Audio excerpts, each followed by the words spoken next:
ओम नमो भगवते वासुदेवाय। देखिए, ज्योतिष एक गणित है, ज्योतिष एक विज्ञान है। यह कोई पाखंड नहीं है। लोगों को पता नहीं है कि ज्योतिष में सिर्फ गणित है और गणित को कोई झुठला नहीं सकता। ज्योतिषाचार्य पंडित मुकुंद बल्लभ जी मिश्र के अनुसार उन्होंने क्या लिखा है, सुनिए। बड़ा ही दुर्लभ किस्म का यह भी प्रसंग है। हमारे भारतीय ऋषियों ने अपनी कठोर साधना, लगन, परिश्रम एवं दिव्य ज्ञान से ग्रहों की गति का अध्ययन कर लिया था और हजारों वर्ष की तपस्या से यह खोज लिया था कि सूर्य को छोड़कर सभी ग्रह चंद्र, शुक्र, बृहस्पति, मंगल, पृथ्वी आदि घूमकर चक्कर लगाते रहते हैं तथा इन ग्रहों की चाल का मानव जीवन पर क्या प्रभाव पड़ता है।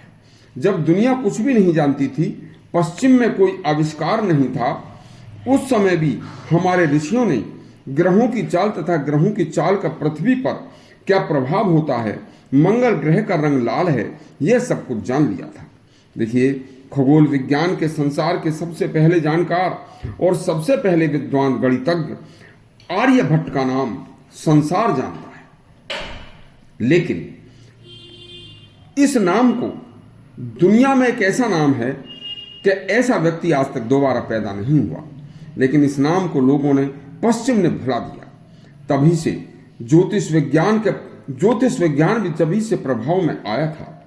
ज्योतिष शास्त्र के प्रवर्तक ऋषि पाराशर आदि महर्षियों तथा 12 मिहिर जैसे आचार्यों ने अपने गणित की रचना, शोध से इतना दिग्दर्शन करा दिया था कि उन्होंने बृहद जातक नामक एक ग्रंथ में इतना तक बता दिया कि गुरु, चंद्र, शुक्र, सूर्य, मंगल, शनि, बुध ये ग्रह क्रम से देवलोक, पितृलोक, त्रियकलोक, मर्त्यलोक एवं नरकलोक इनसे आए हुए प्राणियों को सूचित करते हैं। सुनिए, अब इसे देखने की रीति क्या है कि बच्चे के जन्म के समय सूर्य व चंद्र, इन दोनों में जो भी अधिक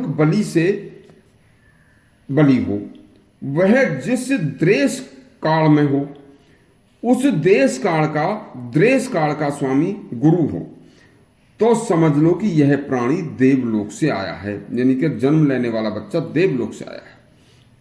यदि चंद्रमा या शुक्र उस देश काल के स्वामी हो तो वह प्राणी पितृलोक से आया है, तथा यदि सूर्य तथा मंगल ग्रह उस देश काल के पति हों तो वह जन्म लेने वाला प्राणी त्रियक लोक से आया है, और यदि शनि ग्रह, बुध ग्रह उस देश काल के पति हों तो जन्म लेने वाला प्राणी नरक लोक से आया है।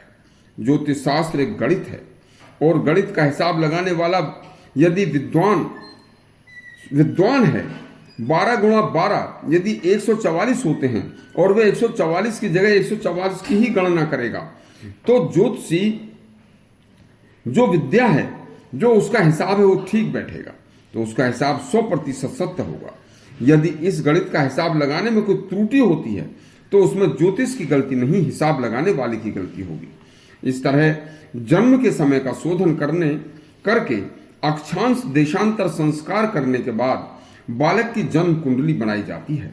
उस समय के ग्रहों की स्थिति का अध्ययन करके ज्ञात किया जाता है कि जन्म लेने वाला प्राणी किस योनि से आया है तथा मृत्यु के पश्चात इसकी क्या गति होगी। मरने के बाद जीव की गति के स्थान ज्ञान का विषय अत्यंत गहन विषय है, लेकिन आज का भौतिक विज्ञान इस युग में इसे चाहे न माने, लेकिन ऋषियों के अनुसंधान ज्ञान की सत्यता के बारे में बहुत पहले लिखी गई पुस्तक बृहद जातक में मरने के बाद की गति व स्थान के विषय में 100% सत्यता है। ऐसा साक्षात दुनिया ने देखा भी है। इससे आगे का वृत्तांत कल सुनाएंगे। इस तरह से दुर्लभ श्रेणी के और भी प्रसंग सुनने के लिए हमारा चैनल सब्सक्राइब करें और घंटी दबाएं। धन्यवाद।